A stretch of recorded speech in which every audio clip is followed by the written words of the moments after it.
அன்பான நண்பர்களே, நம்ம ஏதாவது தப்பு பண்ணிட்டா யாராவது என்ன சொன்னால் அடித்தாங்கன்னா திட்டினாங்கன்னா நம்ம ஏற்றுக்குவோம். தப்பு பண்ணாமல் யாராவது நம்மளை அடிக்கிறானா சும்மா இருப்பீங்களா? யாருன்னா அப்படி செஞ்சால் உடனே நம்ம என்ன பண்ணுவோம்? ஒரு அடி கொடுக்குறான்னா 10 அடி அவனை அடிப்போம். ஆனால் வேதத்தில் இயேசுநாதர் என்ன பண்ணார் பார்த்தீங்களா? ஐசையா 53ஆம் அதிகாரம் 7ஆம் வசனத்தில் அவர் நெருக்கப்பட்டும் ஓடட்டும் இருந்தார், ஆனாலும் தம்முடைய வாயை திறவாதிருந்தார்.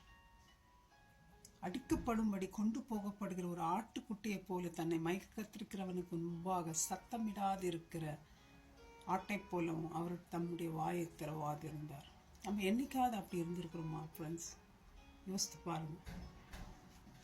இயேசுநாதர் ஒரு பாவமும் செய்யாதவர்.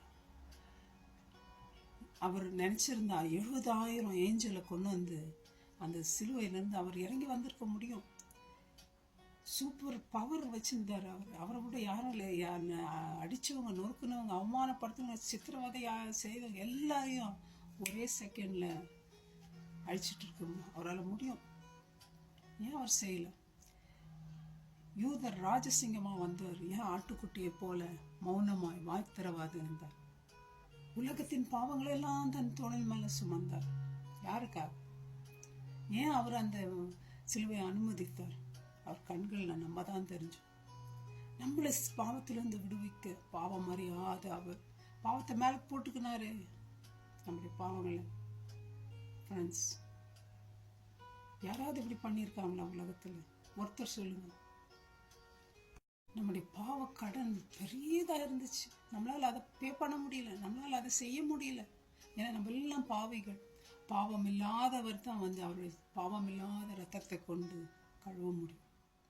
அதைத்தான் அவர் செய்தார். பாவம் இல்லாத பிறவாக வந்து பரிசுத்தரா அவருடைய பரிசுத்த ரத்தத்தை நமக்கு சிலுவையில் கொடுத்தார்.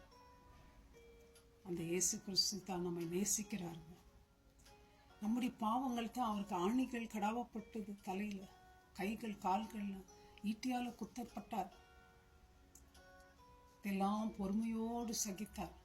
ஒரு வாய் கூட திறக்கல, ஒரு கேள்வி கூட கேட்கல. அவங்க பொறுமையா கடைசி மட்டும். வாயை எதுக்கு திறந்தார் தெரியுங்களா? தன்னை சபிக்கிறவங்கள, தன்னுடைய விரோதிகளை காகத்தான் அவர்களை ஆசீர்வதிக்கப்பட வாயை திறந்தார். அவர்களுக்காக ஜெபம் பண்றார். ஆண்டவரே, தாங்கள் செய்கிறது என்னதென்று அறியாது இருக்கிறார்கள். இப்படி யாருன்னா செய்ய முடியுங்களா? வேதனையின் மத்தியில் ஆண்டவர் சொல்றாரு, அவரே மனம் வந்து பிதாவுடைய சித்தம் நிறைவேறதுக்காக கடைசி மட்டும் வாய்த்திரவாது இருந்தார். ஆண்டவர் சொல்ற, ஒருத்தனும் என் உயிரை எடுக்கிறதுக்கு யாருக்கும் அதிகாரம் இல்லை. நானே என்னுடைய உயிரை நானே கொடுத்தேன், வில்லிங்கா வந்தேன் நான் சொல்றாரு. இந்த இயேசு கிறிஸ்து உங்களுக்கு வேணுமா? உங்க பாவம் மன்னிக்கப்படணுமா ஃப்ரெண்ட்ஸ்? வாங்க, இன்னைக்கு ரொம்ப லேட் பண்ணாதீங்க. சாகிறதுக்கு முன்னாடி கண்டிப்பா உங்க பாவங்கள் மன்னிக்கப்படணும். ரத்தத்தினால கழுவி சுத்திகரிக்கப்படும். ஆண்டவர் நமக்கு உதவி செய்வாராக. பாய் பாய். தேங்க்யூ. Take care.